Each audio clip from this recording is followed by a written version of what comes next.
Hi friends, எல்லோருக்கும் வணக்கம். எல்லோரும் எப்படி நல்லா இருக்கீங்களா? இதுக்கப்புறம் நம்ம ஒரு முக்கியமான ஒரு கதை தான் பார்க்க போகிறோம். அதுக்கு முன்னாடி நீங்கள் பார்த்தீங்கன்னா செய்ய வேண்டியது, நமது சேனலை மறக்காமல் சப்ஸ்கிரைப் பண்ணிக்கோங்க. கீழே இருக்க பெல் பட்டனையும் கிளிக் பண்ணுங்கள். அப்போ தான் நான் போடுற வீடியோஸ் எல்லாமே உடனுக்குடனே உங்களுக்கு நோட்டிஃபிகேஷன்ஸ் வரும். ஸோ மறக்காமல் சேனலை சப்ஸ்கிரைப் பண்ணிவிட்டு வீடியோ பாருங்கள் ஃப்ரெண்ட்ஸ். வாங்க நம்ம கதைக்குள்ளே போகலாம். அதுக்கப்புறம் அண்ணன் நாள் எல்லாருமே சேர்ந்து வீடை ஓரளவு கட்டி முடிச்சாச்சு. அதுக்கப்புறம் கிரகப்பிரவேசத்துக்கு சொந்தக்காரங்களுக்கெல்லாம் எல்லாருக்குமே சொன்னோம். அம்மா அப்பாவுக்கு என்ன ஆசைன்னா, இத்தனை நாள் நம்ம கஷ்டப்பட்டோம். இந்த வீட்டில் இருந்ததுனால தானே நம்மள அந்தளவுக்கு மதிக்காமல் நிறைய விசேஷத்துக்கெல்லாம் கூப்பிடாம அந்த அளவுக்கு இருந்தாங்க. அதனால முடிஞ்ச வரைக்கும் நம்ம எல்லா விசேஷத்துக்கும் அவங்கள கூப்பிடுற மாதிரி நம்ம இப்போ நல்ல நிலைமைக்கு ஆகிட்டோம் அப்படிங்கிற சந்தோஷங்கிறது அம்மா அப்பாவுக்கு இருந்துச்சு.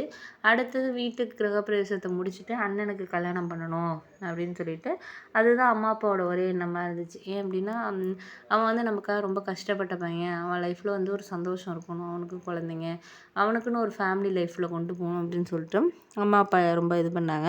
அதுக்கேற்ற மாதிரி கிரகப்பிரவேசம்லாம் முடிஞ்சதுக்கப்புறம் மாதிரி சொந்தக்காரவங்களுக்கு இவங்களுக்கெல்லாம் சொல்லி ஓரளவு எல்லாருக்கும் சொல்லி நம்ம கிரகப்பிரவேசம் முடிச்சாச்சு.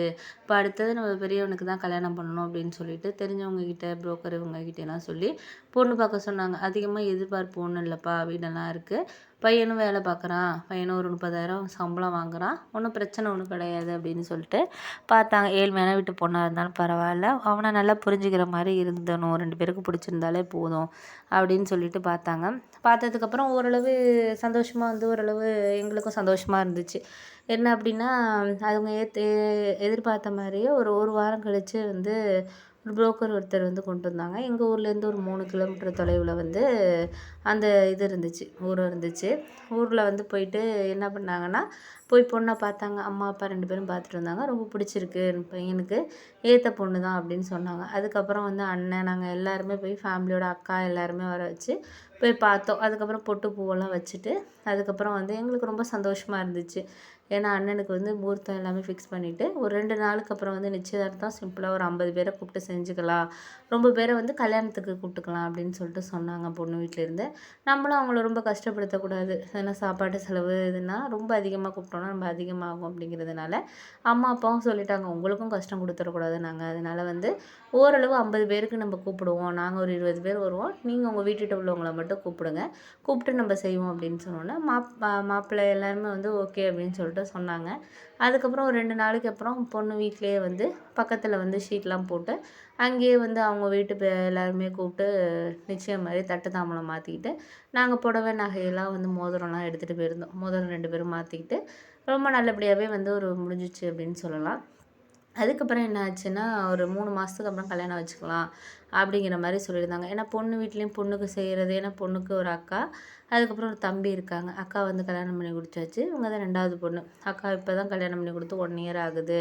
அதனால் இப்போ நல்ல வரனாக வந்ததுனால அங்கே முடிக்கணுங்கிறதுனால முடிச்சிட்டோம். எங்களுக்கு ஒரு 3, 4 மாதம் டைம் வேணும் அப்படிங்கிற மாதிரி கேட்டார். நீங்கள் பொண்ணுக்கு எதுவும் வேண்டான்னு தான் சொல்லுவீங்க, இருந்தாலும் எங்கள் பொண்ணுக்குன்னு ஏதோ எங்களால் முடிஞ்சது செய்கிறதுக்கு ஓரளவு நாங்கள் ஒரு கொஞ்சம் டைம் வேணும்னோடனே சரி அப்பாவும் சொன்னார், சரி அப்போனா உங்கள் விருப்பத்தில் நாங்கள் தலையிட விரும்புறதில்ல, நாங்கள் ஒரு 3, 4 மாதமே கழித்து நம்ம கல்யாணம் பண்ணிக்கலாம், ஒன்றும் பிரச்சனை இல்லை, அது வரைக்கும் பொண்ணு பையனும் கொஞ்சம் ஃபோன்லலாம் பேசி அவங்களுக்குள்ள ஒரு புரிதல் வரட்டும், அதுவும் நல்லது, அந்த டைம் அவங்க யூஸ் பண்ணிக்கட்டும் அப்படிங்கிற மாதிரி எங்கள் அப்பா யோசித்தார். சரி ஓகே அப்படின்னு சொல்லிட்டு ஒரு 4 மாதம் கழித்து கல்யாணத்தை வைக்கலாம் அப்படிங்கிற மாதிரி தேதியை மட்டும் குறிக்காமல் சும்மா அன்றைக்கி தட்டு தாம்பலம் மட்டும் முன்னாடியே பேசி மாற்றிக்கிட்டாங்க. அதுக்கப்புறம் இப்படியே போயிட்டு இருந்துச்சு. ஒரு 2, 3 மந்த்து ஓரளவு எனக்கும் நல்லா ஜாபு போயிட்டு இருந்ததுனால கொஞ்சம் இன்க்ரிமெண்ட்டு, ஏன்னா ஜாபில் சேர்ந்து 1 இயர் ஆக போகிறதுனால இன்க்ரிமெண்ட்டு கிடச்சிச்சு. ஓரளவு சேலரி ஒரு 40,000 50,000 ஆன ஒரு சந்தோஷம். ஆனால் அதில் ஒரு கவலையான ஒரு விஷயம் என்னென்னா, பெங்களூருக்கு மாற்றிட்டாங்க. சென்னையிலேருந்து பெங்களூர் பிரான்ச்சுக்கு மாற்றிட்டாங்க. இன்க்ரிமெண்ட்டோட ப்ரமோஷனும் கொடுத்து இது பண்ணிட்டாங்க அப்படின்னு தான் சொல்லலாம்.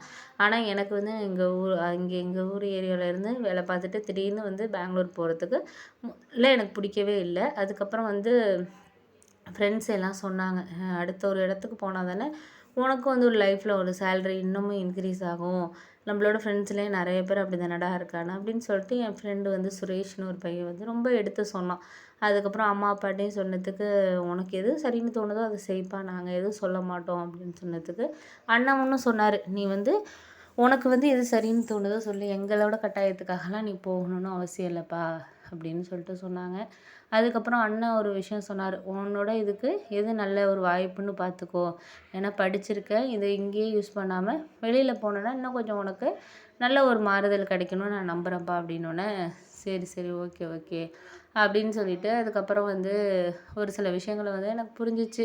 சரி பார்த்துக்கலாம் நம்ம அதுக்கப்புறம் அப்படின்னு சொல்லிட்டு நானும் வந்து ஒரு முடிவு எடுத்தேன்.